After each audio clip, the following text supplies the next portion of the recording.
Nós faremos o estudo expositivo deste salmo. Salmo de número 139.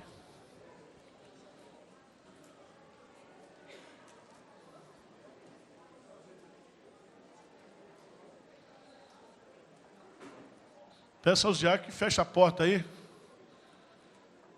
E esse pessoal que está conversando aí fora, está na hora de ir para a classe.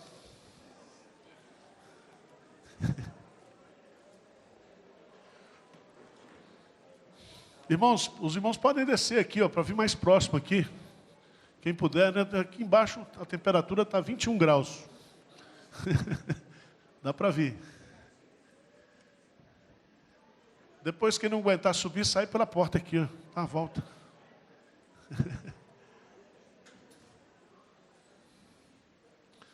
Salmo de número 139.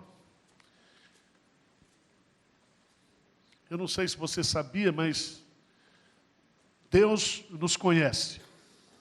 Deus nos conhece. Esse salmo vai nos ensinar essa doutrina maravilhosa da onisciência de Deus. Salmo 139 começa dizendo: Senhor, tu me sondas e me conheces. Vamos ler juntos até o verso 6? Vamos lá? Senhor, tu me sondas e me conheces. Sabes quando me assento e quando me levanto. De longe penetras os meus pensamentos. Esquadrinhas o meu andar e o meu deitar. E conhece todos os meus caminhos. Ainda a palavra não me chegou à língua. E tu, Senhor, já a conheces toda. Tu me cercas por trás e por diante, e sobre mim pões a mão. Tal conhecimento é maravilhoso demais para mim. É sobremodo elevado, não o posso atingir. Vamos parar aqui.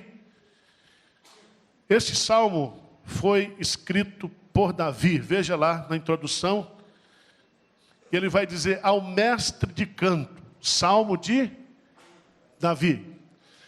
Davi fez essa composição musical e pegou essa composição e colocou na mão daquele que era o mestre do canto, ou aquele que era responsável para ensinar a música na igreja.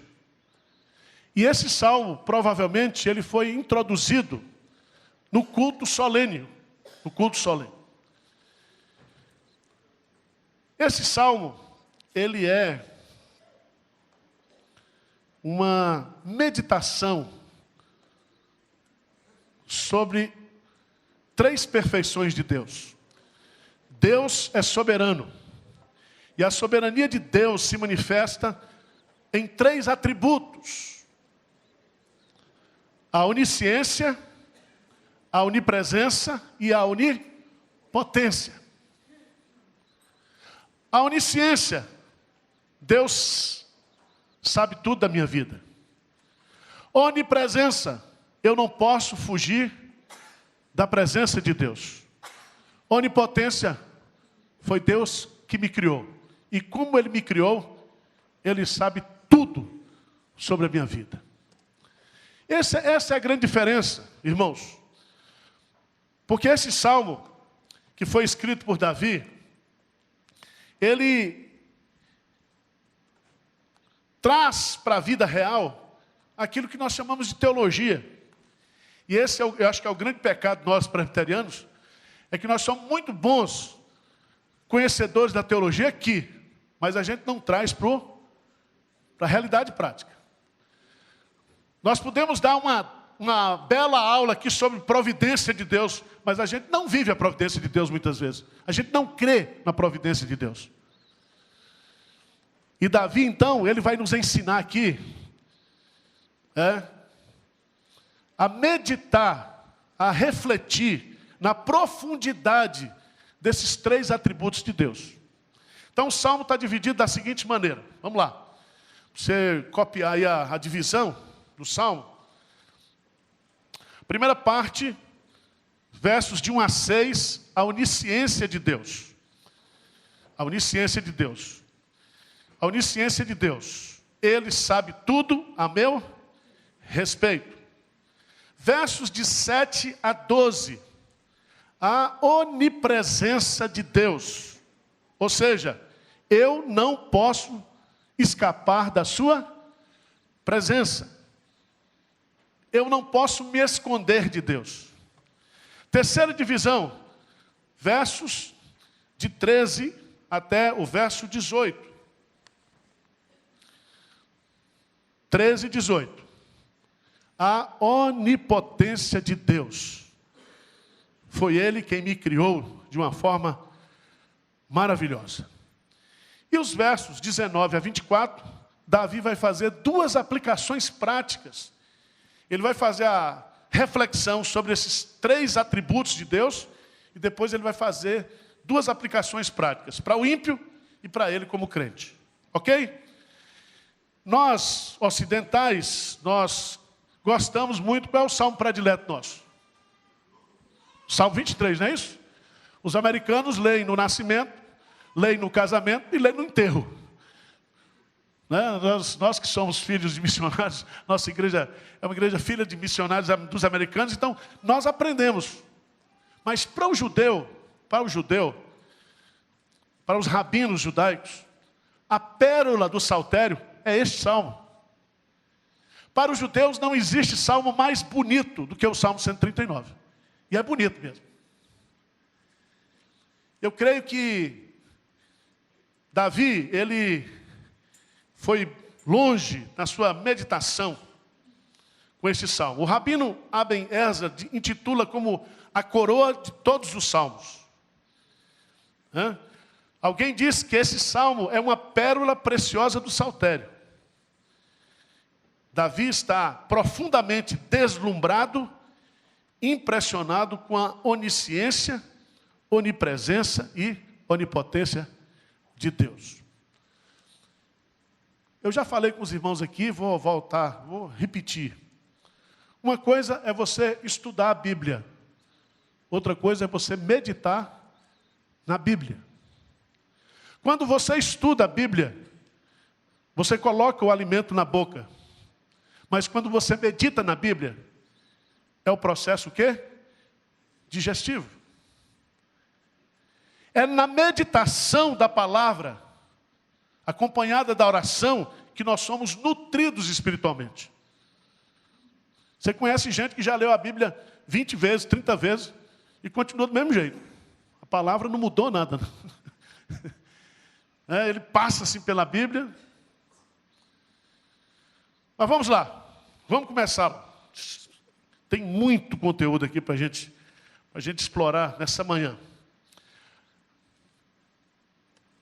A onisciência de Deus, versos de 1 a 6. Veja a verdade que ele começa dizendo.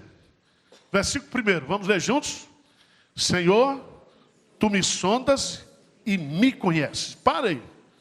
Senhor, tu me sondas e me conheces. Preste atenção que Davi vai usar 28 vezes nesse salmo o pronome pessoal sempre na primeira pessoa. Davi está aplicando esse salmo à sua pessoa. Ele vai usar sempre o eu, o me. E quando ele vai falar com Deus, ele vai usar várias vezes o pronome pessoal na segunda pessoa. O tu. E esse salmo, ele tem uma característica completamente diferente de outros salmos, porque ele é um salmo pessoal. Salmo pessoal. Se você está grávida, leia esse salmo todo dia e põe a mão na barriga para abençoar seu filho, que vai nascer. Esse salmo é o salmo da mulher grávida. Sabia disso? Pode ter certeza. Preste atenção que essa palavra no hebraico, Davi afirma, Senhor, tu me sondas e me conheces. A palavra sondar no hebraico significa examinar profundamente, esquadrinhar, investigar. A ideia se refere às operações de mineração, quando se procura pedras preciosas que estão ocultas na terra. Lá em Jó, capítulo 28, verso 3, tem essa ideia. Sabe quando o sujeito ele está profundamente procurando a terra, escavando a terra, para encontrar na terra escura a joia preciosa. Ele diz, esse mesmo processo de esquadrinhamento que a mineração faz, é como se Deus ele exercesse essa função em nós. Ele nos conhece a fundo. Senhor, tu me sondas, mas o Senhor também o que? Me conhece. Verbo Yadá indica o conhecimento que Deus tem das pessoas. Ele conhece inteiramente o nosso interior e sabe tudo sobre nós. Tudo. Preste atenção. Não existe nada dentro de você, do ponto de vista de pensamento, de sentimento, de motivação, que Deus não conhece. Aliás, Hebreus vai dizer que nós estamos o quê? Patente aos seus olhos. Não existe nada que Deus não saiba, não conheça na minha vida e na sua vida. Mas Davi, ele vai dando continuidade aqui, e ele vai dizer, Senhor, tu me sondas e me conheces. E ele vai dizer, o Senhor conhece o que eu faço, o Senhor conhece o que eu penso, o Senhor conhece o que eu digo, o que eu falo. O Senhor conhece o meu passado, o meu presente e o meu futuro. Que coisa linda, veja no Salmo, ele vai dizendo assim, versículo 2, sabes quando me assento e quando de longe penetras os meus pensamentos. Sabes quando me assento e quando o quê? Me levanto. Ele vai usar quando eu deito e quando eu acordo. De longe aqui significa que Deus ele tem uma percepção da nossa vida. Não precisa encostar muito não, ele sabe tudo. Só para você ter uma ideia, essa expressão de longe é tão bonita no hebraico. De longe indica que Deus sabe antecipadamente o que nós vamos pensar, o que nós vamos fazer. Abra a sua Bíblia aí no Salmo 138.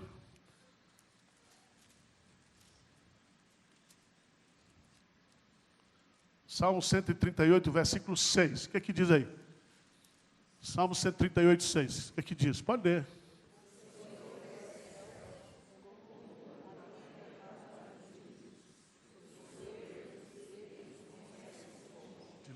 De longe. De longe significa que ele tem um conhecimento antecipado.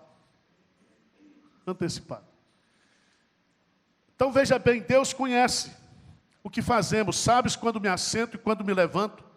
Toda a nossa vida diária, quer no seu descanso, quer enquanto estou trabalhando.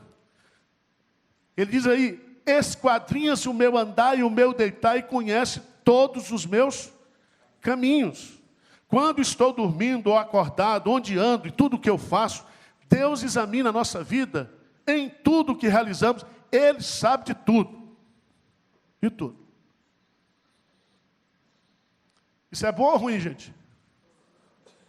Mas dá medo, não dá não?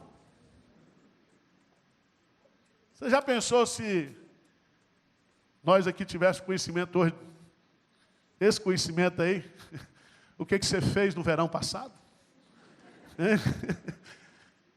O que você pensa? Veja,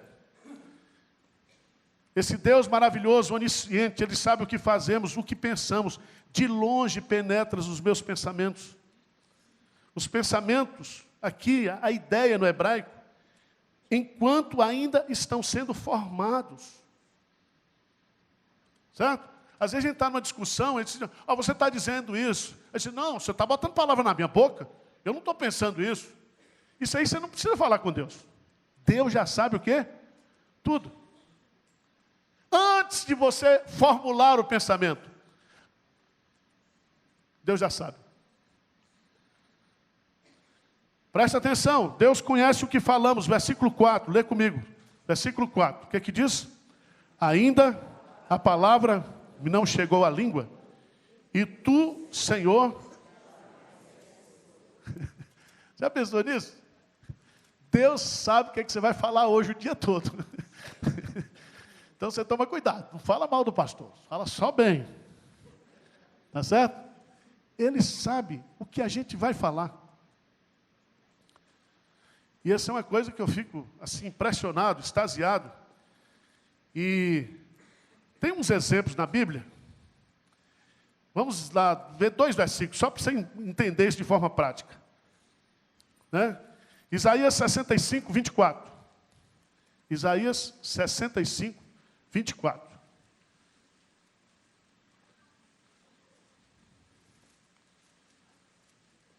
O que é que diz aí? E será que antes que clamem, eu responderei. Estando eles ainda falando, eu o quê?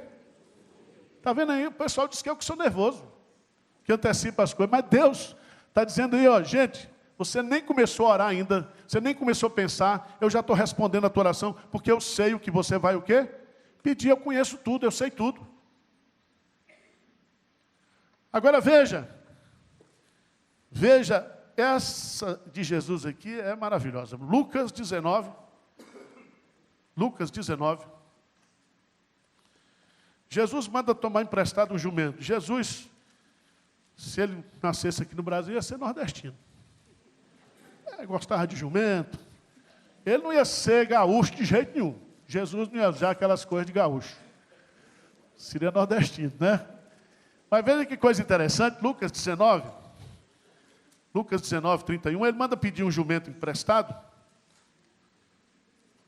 Lucas 19, 31. O que é que diz aí?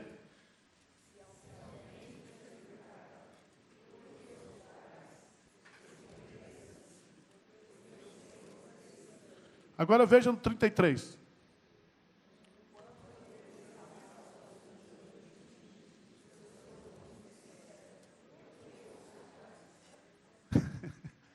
Então Deus já o quê? Jesus já previu até a pergunta que o cara ia fazer.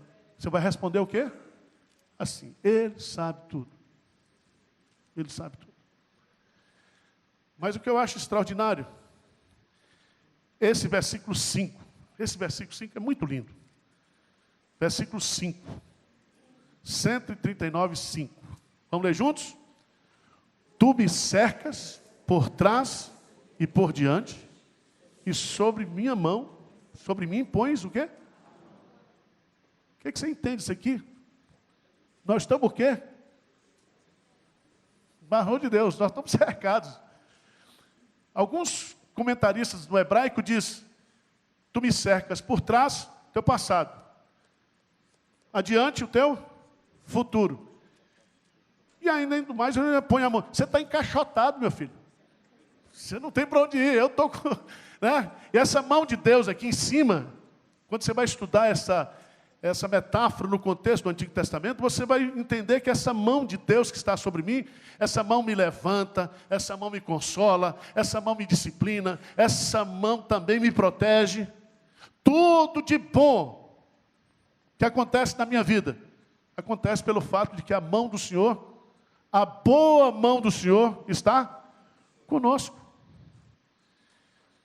Por isso, meus amados irmãos, que o versículo 6, quando Davi descobre que Deus sabe tudo sobre nós, o que fazemos, o que pensamos, o que dizemos, o nosso passado, nosso presente, nosso futuro, nosso ontem, nosso hoje, nosso amanhã, e Ele está com a mão sobre nós. Como é que ele termina a primeira estrofe, versículo 6? O que é que diz? Tal conhecimento é maravilhoso demais, é sobre modo elevado, que eu não posso o quê? Atingir. Presta atenção, olha. Gente, ele diz assim, olha, o conhecimento que o senhor tem, e esse conceito de onisciência divina, ele é tão profundo que eu, na minha capacidade humana, não tenho condições de descrevê-lo, de entendê-lo. É demais. Lembra de Paulo discutindo sobre a doutrina da eleição? Está lá em Romanos, capítulo 11. Veja lá para você ver. Romanos, capítulo 11. Paulo vai discutindo a doutrina da eleição de Deus, da misericórdia de Deus. E ele termina com a doxologia, em Romanos 11, 33. Ó profundidade da riqueza, tanto da sabedoria como do conhecimento de Deus. O que é a doutrina da onisciência, irmãos? É a doutrina do conhecimento, o quê? De Deus. Deus conhece tudo. Nada que acontece está desapercebido aos olhos de Deus. Quão insondáveis são os seus juízos e quão inescrutáveis os seus caminhos. Quem, pois, conheceu a mente do Senhor? Ou quem foi o seu conselheiro? Ou quem primeiro deu a ele para que ele venha a ser restituído? Porque dele e por meio dele, para ele são todas as coisas. A ele, pois, a glória eternamente. Amém. Segunda estrofe do Salmo 139. Deus sabe tudo da minha vida. Mas aí, a segunda parte diz, eu não posso fugir, escapar da presença, o quê? De Deus. E ele vai falar aqui da onipresença de Deus.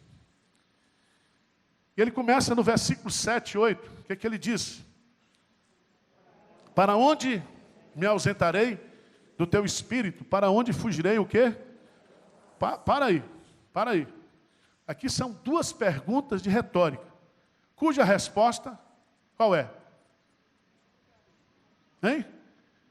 Para onde fugirei do teu espírito? A lugar nenhum, não posso fugir. Certo? Eu não posso fugir da presença. A resposta é negativa. Essas duas perguntas de retórica são para mostrar, dentro do paralelismo da linguagem poética, que nós não podemos fugir da presença de Deus. E é muito interessante, porque ele vai usar aqui algumas figuras. Ele vai falar de altura, né? De altura. Se subo aos céus, o quê? Lá estás. Céus aqui pode ser o lugar onde Deus habita, com os seus anjos, os arcanjos, etc, etc, etc. Mas o céu aqui pode ser o espaço sideral. Se você alugar uma nave, né? Aquele maluco lá da Califórnia, pega lá, aluga e vai, pega uma onda espacial. Você pode ir para onde você for no universo, Deus estará o quê? Presente. Você não pode fugir. A altura não separa você de Deus. Abra a sua Bíblia lá em Jeremias. Jeremias, capítulo 23, versículo 24. Grife esse versículo na sua Bíblia. Jeremias 23, 24. O que é que diz lá?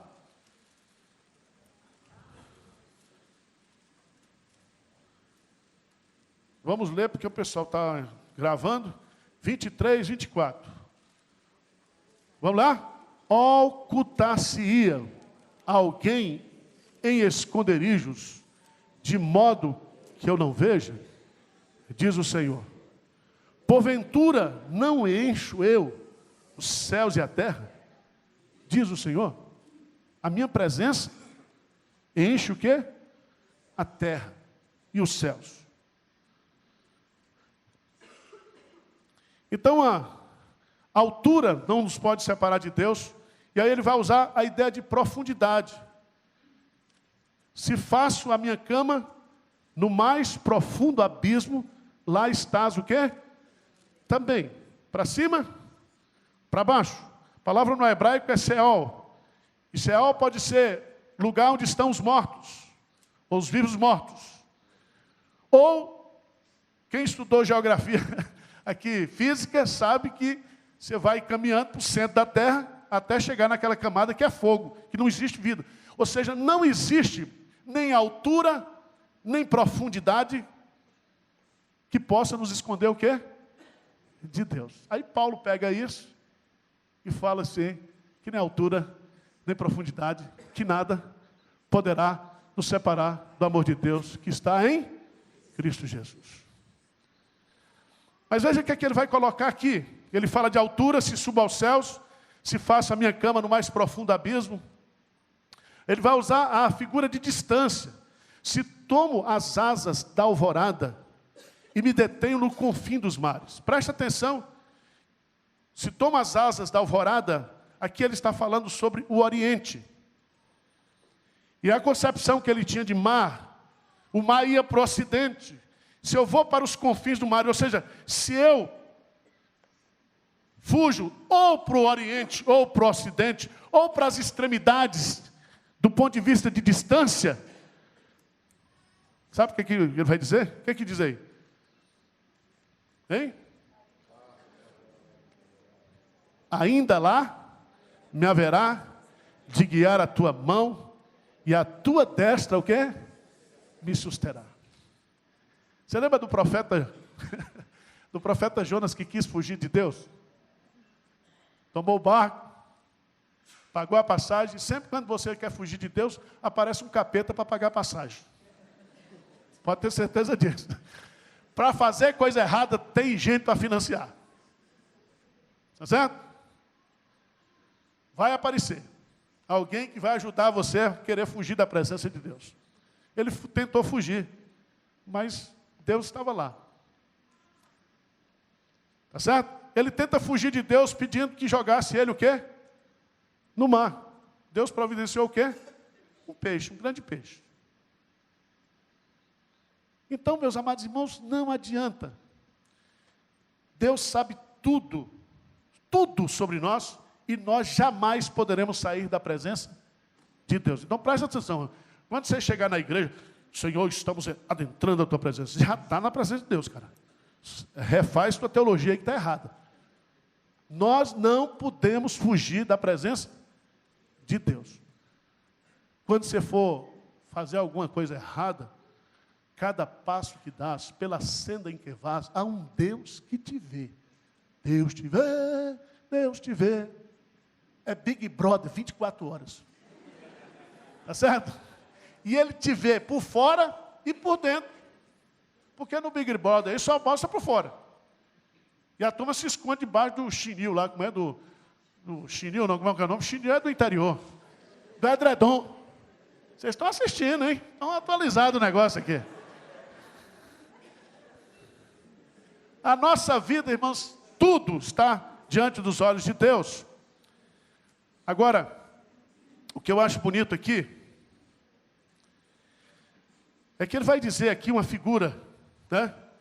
Versículo 11. Se eu digo, as trevas com efeito me encobrirão, e a luz ao redor de mim se fará noite, até as próprias trevas não te serão escuras. As trevas e a luz são o quê? Lembra de Gênesis capítulo 1? Deus fez a luz, os luzeiros, e ele fez separação entre luz e trevas. E você tem que entender que Deus é luz. E você tem que entender que a luz prevalece sobre as trevas. As trevas, elas não podem apagar a luz, mas a luz pode iluminar o quê? As trevas. E aí não tem para nós. Aqui está dizendo o seguinte: você quer se esconder, você pode botar máscara, você pode botar o que você quiser. Você pode tentar se esconder nos lugares mais...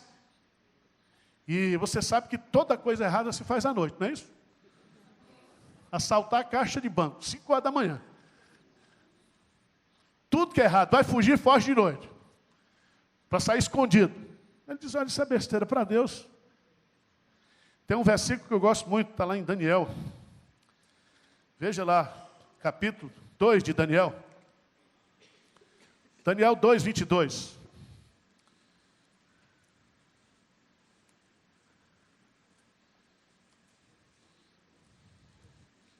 O que diz lá, gente? Daniel 2, 22. Ele o quê? Vamos ler junto, vamos lá.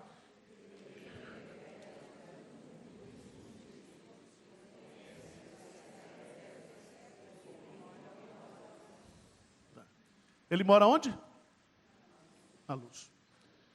Ele criou as trevas, ele sabe tudo. Então, qual é a conclusão? Deus me conhece. Ele sabe tudo sobre mim. Deus me conhece. Eu não posso fugir da sua presença, ou eu não posso me esconder dele.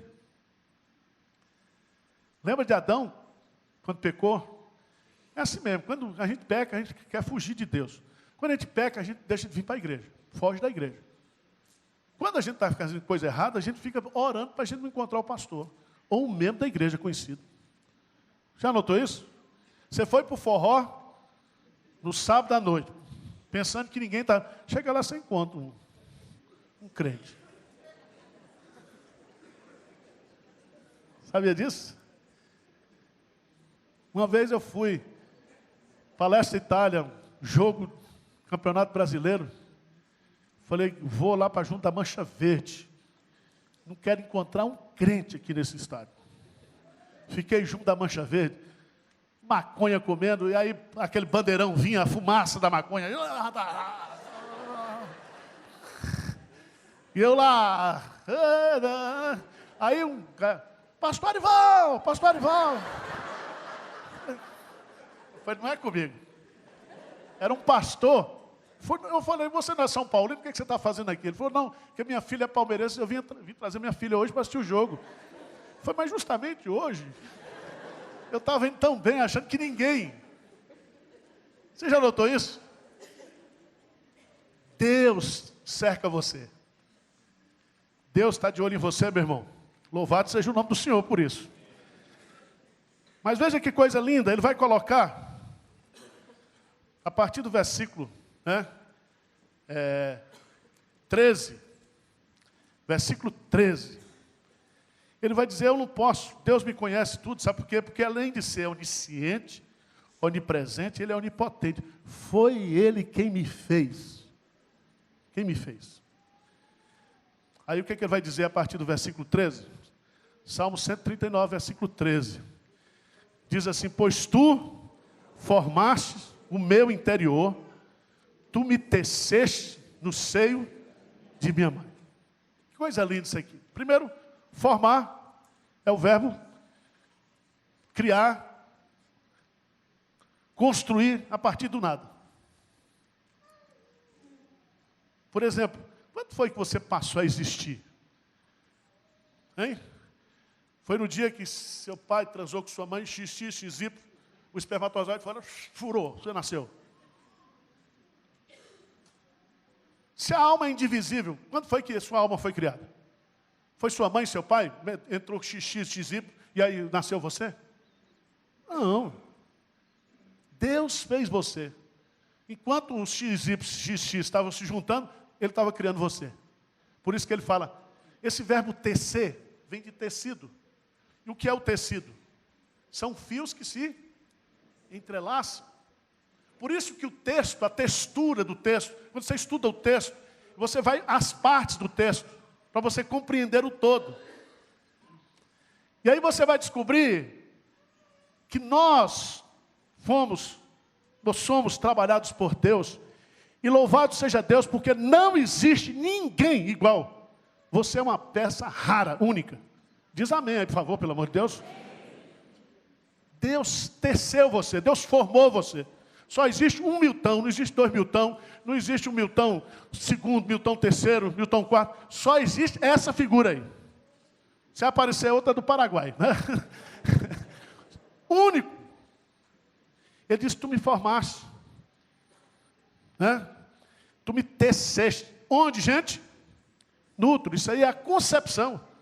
Vem a fecundação e vem a concepção. Vai trabalhando ali. Por isso que eu falo, mulher que está grávida tem que ler esse salmo todo dia. Tá certo? Ah, pastor, já passou, você é avó. Então leia para o seu neto, que vai nascer esse salmo. Porque é Deus que nos tece, é Deus que nos faz. Diz o texto sagrado, pois tu formaste o que? O meu interior. Olhando para você, eu acho que não foi Deus. Quem deu o acabamento em você foram os anjos, porque você é muito feio. Sabe aquele cara que é bonito por dentro? É Deus que faz. Aí tem uns que é os anjos, Deus está... Dá um acabamento aí nesse aí. O que significa, irmãos, que Deus formou o meu interior? Significa que todo o meu mundo interno, Deus sabe, conhece tudo. Tudo. Mas veja que coisa linda, ele vai dizer assim: graças te dou, versículo 14, visto que por modo assombrosamente maravilhoso, o quê? Me formaste. Eu não vou dizer que você é uma assombração, mas tem gente que parece, mas não é isso que ele está dizendo. Aqui, a forma assombrosamente maravilhosa é que não existe no hebraico o superlativo. Assombrosamente aqui, ele está dizendo, foi de uma forma tão espetacular, tão maravilhosa, tão grandiosa, que eu não tenho palavras para dizer o que foi a minha concepção, irmãos. Por isso, irmãos, que nós somos contra o aborto. Quando você mata uma criança, um feto, você está matando uma vida. Deu para entender como é que é? Por isso nós somos contra o aborto. Porque a vida já está aqui. E aqui, veja no versículo 15. Vamos ler versículo 15, vamos lá? Os meus ossos não te foram, quando no oculto fui formado e entretecido como nas profundezas da terra. Os ossos, para o judeu, para a língua, no hebraico, lembra do vale de ossos secos? A concepção deles é que primeiro vem os ossos. E depois Deus reveste esses ossos com nervos e tecidos e pele. E depois sopra o fôlego da vida. Por isso que ele usa aqui, os meus ossos não te foram o quê? Encobertos. Significa que Deus pegou você começou sendo uma caveira. Né? Montou você, foi trabalhando em você. Né? Então, louve a Deus se você está assim, se você é assim, se você está menos assim, se é baixinho, se é alto.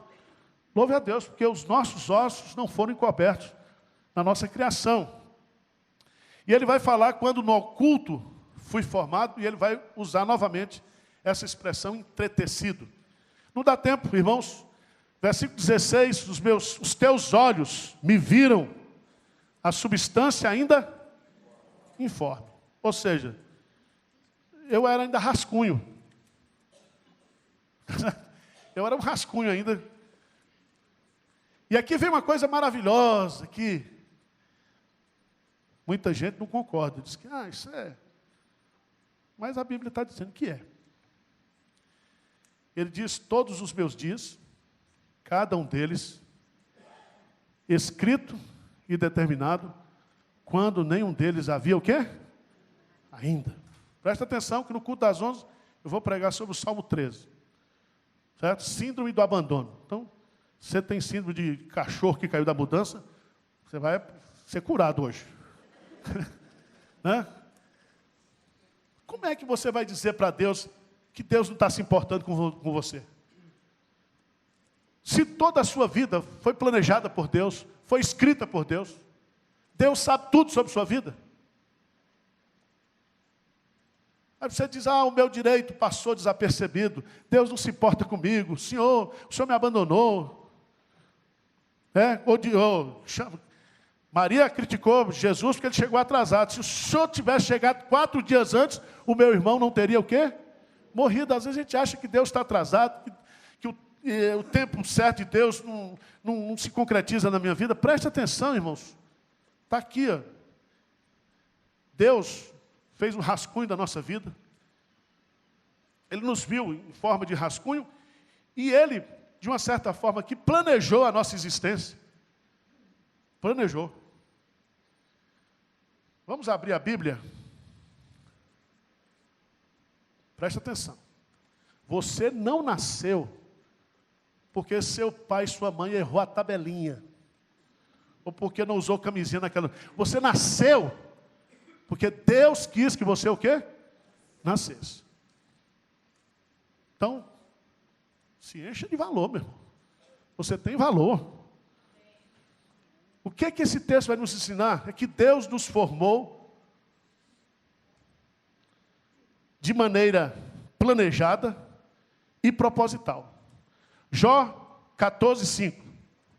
Vamos ver o que Jó coloca lá. Jó 14:5. Você sabe que Jó, quando teve a crise, Jó 14, versículo 5. Jó falou que era preferido que minha mãe tivesse o que? Me abortado. Se fosse para nascer, para sofrer tanto desse jeito. Jó 14. Vamos ler juntos? Visto que os seus dias estão contados, contigo está o número dos seus meses. Tu ao homem puseste limites, além dos quais o quê? Não passará. Dias, e aí está falando de quê? De meses. Está estabelecido o limite do qual você não vai o quê? Passar. Agora veja lá, dentro da esfera da graça de Deus, pastor Hernandes é que prega bonito nesse texto. Que ele fala que nós somos o poema de Deus. É bonito mesmo, porque a palavra no hebraico é poema. Efésios capítulo 2, 10.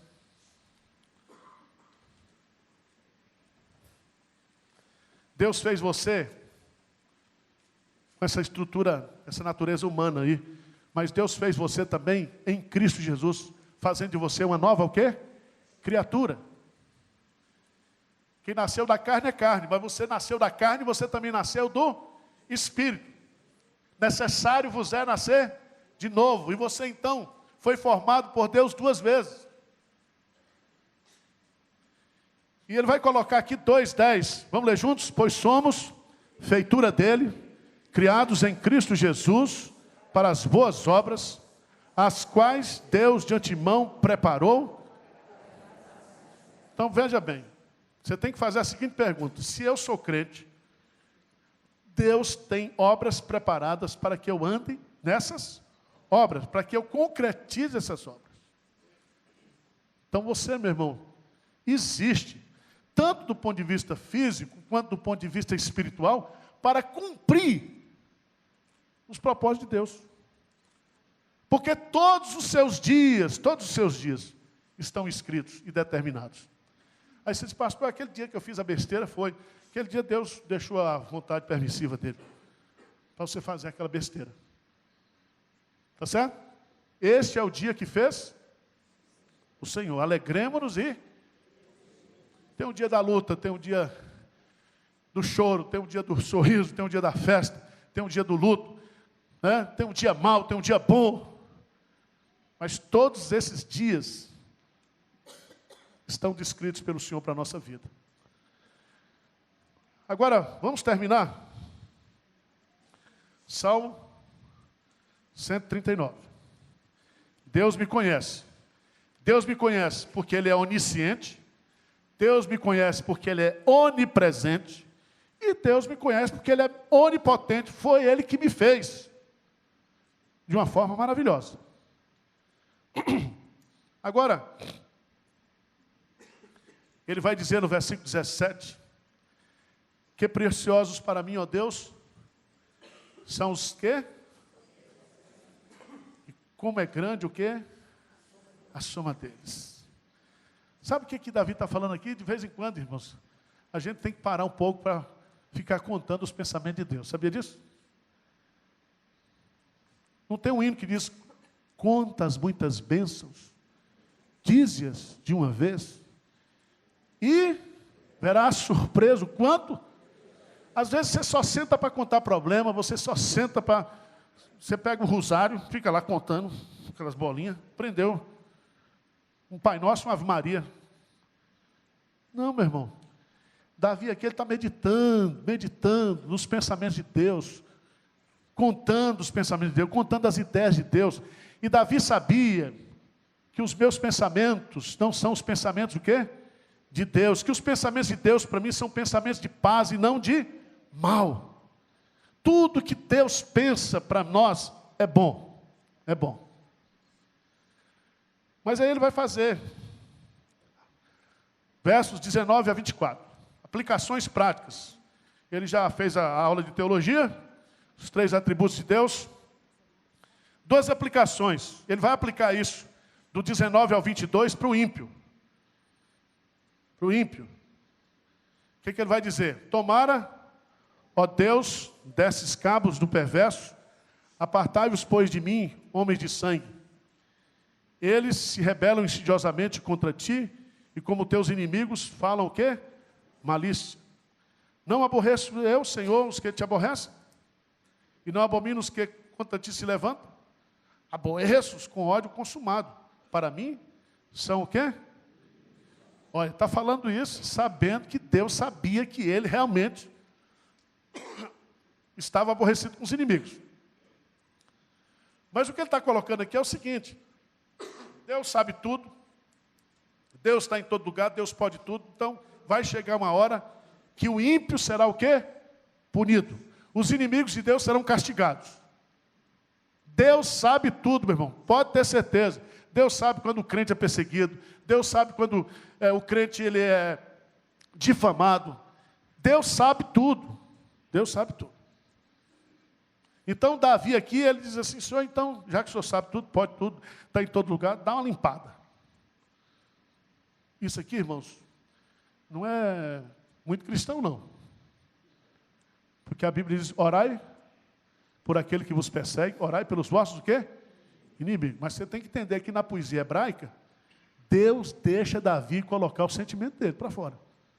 E você não cai na besteira de querer consertar, porque tem gente que fica consertando indo dos outros. Deixa o cara falar as heresias que ele quiser. Deixa. É poesia. A poesia o cara fala. E você não está no lugar de Davi. Se você tivesse os inimigos que Davi tinha, você ia fazer a mesma oração e ainda dizer: Senhor, ligeiro. Né? Mas nós sabemos que a ira do homem não promove o quê? A justiça de Deus. Nós estamos bem hoje, nós temos o Novo Testamento, temos Cristo, temos graça. Mas lá nesse contexto aqui, meu irmão, era para... não tinha brincadeira, não. Tá certo? Mas ele termina com oração. Ele faz uma aplicação para o ímpio, desses 3 atributos de Deus, e vai fazer uma aplicação para a sua vida. O que ele vai dizer aí? Sonda-me, ó Deus, e conhece o meu coração, prova-me e conhece os meus pensamentos, vê se há em mim algum caminho mau, e guia-me pelo caminho eterno. Presta atenção que há 3 verbos chaves aqui. Qual é o primeiro? Sonda-me. O segundo, prova-me. E o terceiro, guia-me. Grifa esses 3 verbos aí. Ele diz assim: Senhor, já que o Senhor sabe tudo, já que eu não posso fugir, vamos fazer aqui uma aplicação prática. Não tem na Santa Ceia, não faz isso? Examine-se, pois, o homem o quê? A si mesmo. Então ele está dizendo: Senhor, se eu for me examinar mesmo, o meu escrutínio é falho.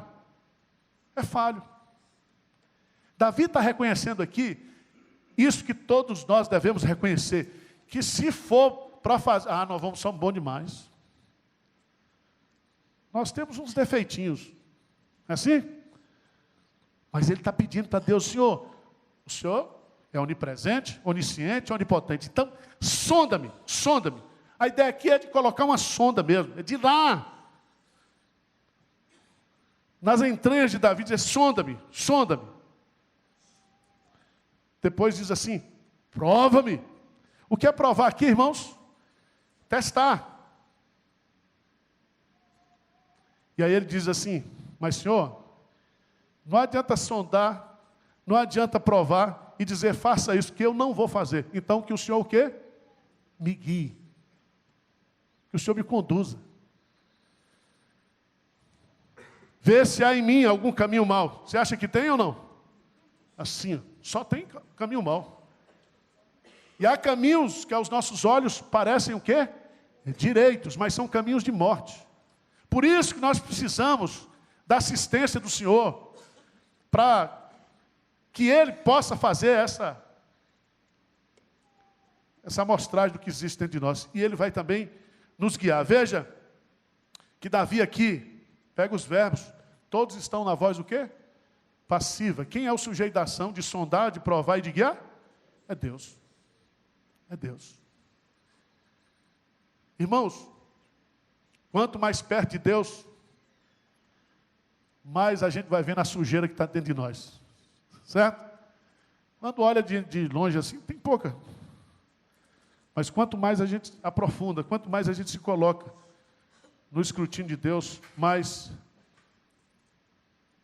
a gente vê o que existe dentro de nós. Vamos ficar de pé? Porque a aula aqui também tem uns apelos, tem tudo aqui, certo? Nós vamos orar, estamos aqui. Aí você estuda um salmo desse e você vai ficar do mesmo jeito. O que a gente vai fazer aqui?